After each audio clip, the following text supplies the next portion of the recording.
YDS, another second half shutout, a clean uniform for Jimmy G. He operated from the pocket, pretty much could do as he pleased as they roll. They call them the faithful.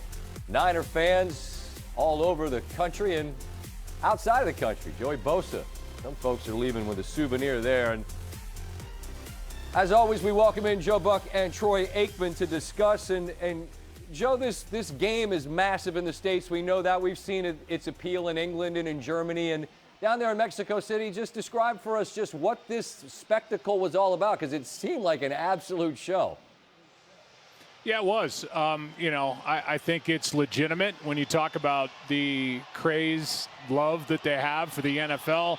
You know, there are a ton of 49er fans down here, but coming into the stadium, saw some Cowboy jerseys. I saw 49er jerseys. I saw a lot of different jerseys coming in. So this isn't like a one and done. This is the fifth time they played a regular season game here, and fans were excited about it. They packed into this great stadium, and it was fun to be a part of it. And obviously those Niner fans leave happy, Troy. There has been a great deal of buy-in and a lot of chatter about what they might look like. And it felt like this game was quite a showcase for all of the options they have offensively. In the big picture in the NFC, how big a buyer are you of the Niners as a threat? I'm a huge buyer of the 49ers, and I have been all season, and I have been for the last several years, quite honestly, Scott. And a big reason for that is because of Kyle Shanahan. If I was in a position to hire a head coach and I could hire anybody I wanted, Kyle Shanahan would be that guy. The way that he's able to utilize his personnel, I think, as we mentioned in our game, John Lynch, their general manager, has done a terrific job as well of assembling the players. But they play a style of football that you just don't see around the league. It's an old school style. I'm not surprised by that, knowing Kyle's background with his dad and running the football. But they are physical. And in a league today where there's so much emphasis on player safety and not much contact, not many padded practices during the week, they play like the game I used to know it. So not many teams can match that if they're not accustomed to seeing it. I like them a lot. I feel like you guys touched on and identified something, that this is a group that they play complementary football, and it's such a cliche, but it feels evident. They seem to enjoy being part of each other's lives, right? The offense has got the defense's back and vice versa. And that feels like it becomes something that grows and really could trend in a direction, Joe, where they could be the kind of team that could be a Super Bowl contender. No, I don't think there's any doubt about that. But it starts with Kyle, and it goes down to the coordinators. And DeMeco Ryans has been fantastic. He'll be a head coach in this league. But, yeah, I get that same sense that the defense is proud of what the offense does. The offense is really proud of the physical nature that their defense plays with. Special teams are strong. They have veterans really handling that area of the game.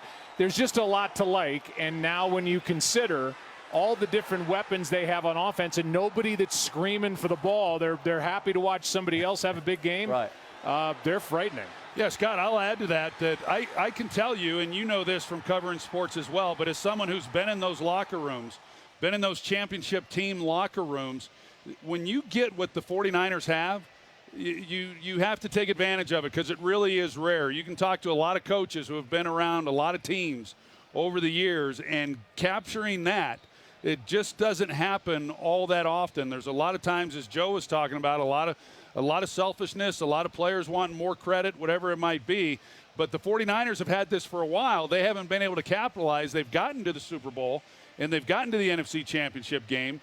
But that's the disappointment that they've ended their years with, not being able to totally take it all the way and win a Super Bowl. You know what else is rare is to look as good as you do at 65, Troy. God, you got sideways with me last week for basically comparing you to somebody's peepaw in 91 when you came up to RFK. And here you are, 65. You look like $1 million. Yeah, well, I'm not 65, but I go the other way. You know, where everybody else kind of wants to say they're younger than they are. Yeah. I go higher because I want people to say, "Gosh, this guy looks amazing for 65." You know, and so Maybe I didn't go high enough. I don't know. Just go look at his Instagram. He's shimmying his way down into a cold plunge. The guy's got the body fat of a hummingbird. He makes everybody sick around him. We came to ESPN, and the question was, hey, what do you guys, typically have for, halftime food? Yeah. He's like, we'll take broiled chicken and vegetables. I'm like, sure. Come on. How about like a chicken strip or something? Can we mix that in? But no, Mr. 56. He's doing all right. I'm going to bring a corn dog for this guy next week in Indianapolis. Go on Twitter and watch me, Scott, in Stuckey's Last Stand. And it's a perfect example of how I came into this world and probably how I'll go out shopping in the Husky section, which I don't think is even politically correct anymore. Well, it's fine. Listen, I say this sincerely. This week we give thanks. I'm thankful for these conversations. It's great fun at the end of the ball game. Travel well. Enjoy Thanksgiving with your folks, and we'll do it again next week, all right? Thanks, Scott. You too. Happy Thanksgiving. Indeed. Joe and Troy in Mexico City. Niners now tied, as we mentioned, in the NFC West. I didn't even mention with the guys, like their schedule is very home-heavy. For their next 5 are at home.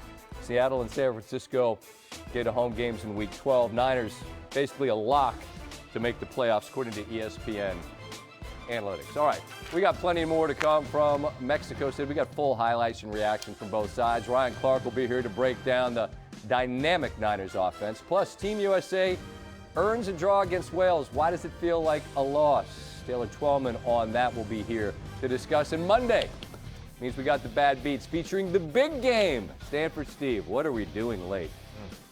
SportsCenter's next.